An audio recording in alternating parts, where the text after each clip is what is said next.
Compass সিরিয়ালের আমরা আগামী পর্বে দেখতে পারবো। বিহান কম্পাসকে বলেন, তোমার সাহস তো কম না, আমাকে ওর বয়ফ্রেন্ডে বলে চলে যাচ্ছ। কম্পাস বলেন, তো আর কি বলবো, কই আপনি তো প্রতিবাদ করলেন না। অবশ্যই এতে আমি কিচ্ছু মনে করছি না, আপনারা তো আগে থেকেই প্রেম করতেন, আমি মাঝখানে ঢুকে পড়েছি। আমি আপনার যতই বউ হই না কেন, আমার কি আর সেই জায়গা আছে? নিন, আপনারা প্রেম করুন, আমি কিচ্ছু মনে করব না। এমনিতেও আপনি একবার আমাকে গুন্ডাদের হাত থেকে বাঁচিয়েছিলেন, আজকে আমি বাঁচিয়ে দিলাম। আপনারা আমার মধ্যে কোনো দেওয়া নেওয়ার সম্পর্ক না থাকাই ভালো। তো সব শোধবোধ হয়ে গেল তাহলেই। বিহান বলেন, তোমার হাতে তো কেটে গেছে। কম্পাস বলেন, ওতে আমার কিচ্ছু হয় না, আপনারা ঠিক আছেন তো? তাহলেই হবেই। হেল্প হেল্প বলে চিৎকার করেই মোনা ম্যাডামের গলা ব্যথা হয়ে গেছে। যান গিয়ে এক কাপ কফি খেয়ে আসুন আপনারা, আমি চললাম। বিহান মোনালিসাকে বলেন, কি করছো কি এটা রাস্তা মোনালিসা, প্লিজ এটা করো না। এমনিতেই আমার বিয়েটা নিয়ে নিউজ হয়ে গেছে, তুমি নিজেও দেখেছো নিশ্চয়ই যে কত বড় হেডলাইন হয়েছে এটা নিয়ে। এরকম করো না রাস্তাঘাটে, আর সোশ্যাল মিডিয়াতে তুমি আর আমি এমনিতেই ভাইরাল হয়ে গেছি, আর হতে চাই না। মোনালিসা বলেন, আচ্ছা বাবা ঠিক আছে, তুমি যা বলছো তাই হবে, কিন্তু কেন আমি তোমার সঙ্গে এখানে দেখা করতে এলাম সেটা তো একবার শোনো।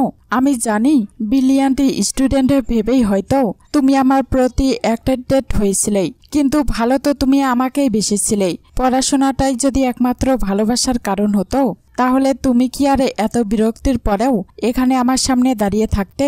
এই রাস্তার মধ্যে তোমার এই কনফিউশন খুব স্বাভাবিক বিহান, আমি বুঝি জানো। বিহান বলেন, তুমি আর তোমার দাদু সত্যি কম্পাসের সাথে ভালো করনি, এটা তো স্বীকার করবেই। কম্পাসকে ওর মতো পড়তে দাও না, ডিস্টার্ব করো না ওকে।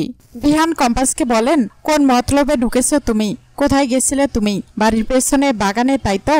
এই রাত বেরোতে সারা বাড়ি ঘুরে বেড়ানোর মানেটা কি? কম্পাস বলেন, আর আপনিও কি আমাকে রাত্রিবেলায় স্পেন্ড করেছিলেন নাকি?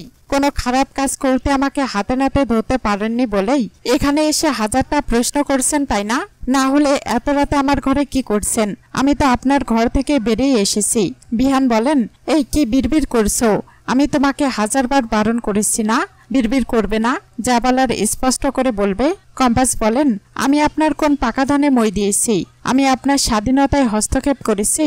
আপনি কেন তাহলে আমাকে হাজারটা প্রশ্ন করবেন? কোথায় যাচ্ছি, কি করতে যাচ্ছি, সব সময় শুনতে কারোর ভালো লাগে? হ্যাঁ গিয়েছিলাম আমি বাগানে, সে তো আজ সকালে আমি ছাদেও গিয়েছিলাম। মেঘমালা বিহানকে বলেন, বা চমৎকার, ছবিগুলো কুটি কুটি করে ছিঁড়ে ফেলে দিয়ে খুব শান্তি পেয়েছো তো বিহান? বিহান বলেন, কি যে বলো না বৌদি, কেন এসেছো সেটা বলো তো।